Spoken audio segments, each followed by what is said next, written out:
Hey everybody, Lex DeVille here, back for another advanced Upwork proposals lesson. This one's going to be talking about guarantees and promises. Alright, so let's talk about guarantees and promises. Are you going to use these? Should you use these? Are they a good idea? When should you use them?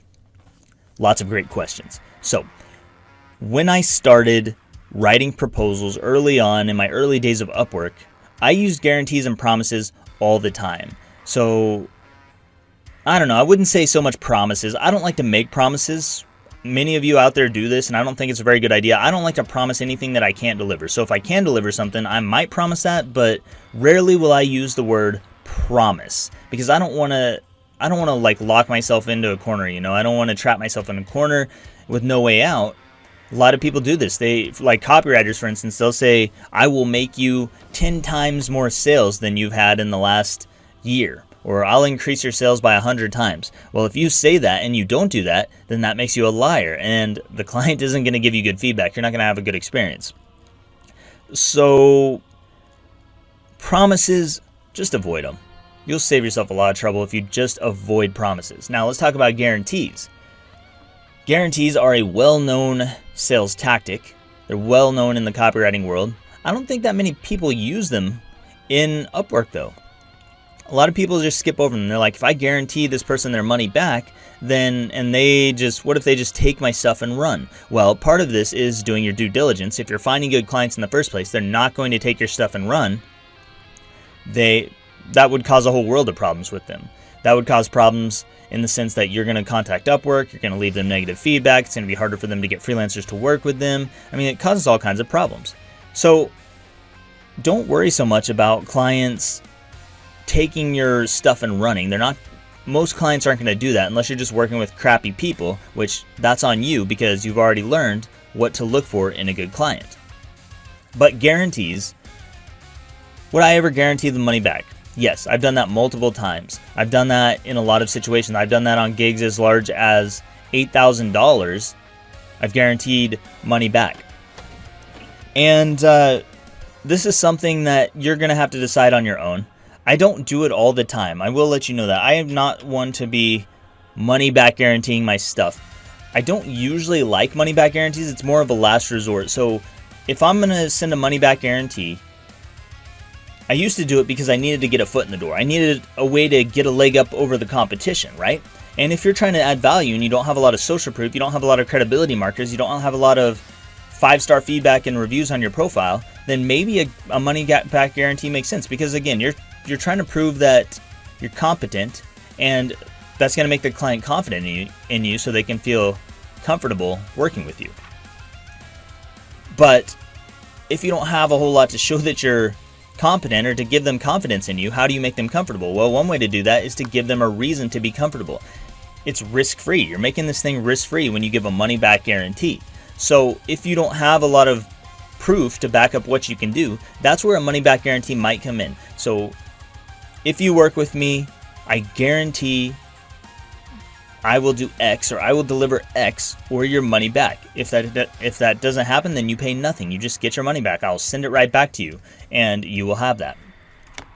That can work wonders, but I don't do it very often. So if I'm talking to a client and I feel like they're really hesitant, like it's a big gig or something, and they're hesitant, they aren't sure because it doesn't really have to do with me. It just has to do with their own limiting beliefs about money, and they're like not sure that they want to go forward and pay that amount. I'll just let them know that I'll give you a money back guarantee. If you don't like it, or if there's anything that's off to you, I'll just give you your money back.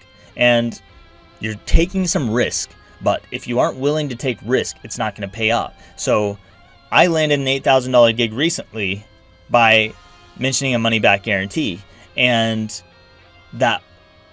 I got the gig. So, I mean, if I had not said that, I might not have got it. And it was a situation where I felt it needed to be said. So it was kind of a judgment call in the moment. But I didn't say it until after the proposal, so I don't want to fool you into thinking that I just put that in my proposal. I actually didn't.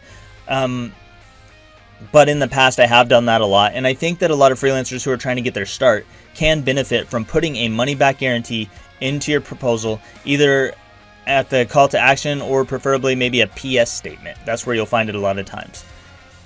By the way, you don't have to guarantee their money back. There's other things you can do. you can guarantee that you will modify the copy or modify the design or whatever it is until it's right for them or until it meets their needs. So that could be something that you guarantee. You guarantee a quality experience. You guarantee that you will try your best to deliver exactly what they want. So there's different kinds of guarantees you can use. It doesn't have to be money back. Money back is probably the strongest one. And you can back this up by saying that Udemy will give them their money back if they don't like it. So I think that's a benefit of being top rated. It might be a benefit of everyone now. I'm not 100% sure on that. Not Udemy, but Upwork. I don't know why I say Udemy. These darn U courses. Anyway, let's not get off topic. There's lots of guarantees.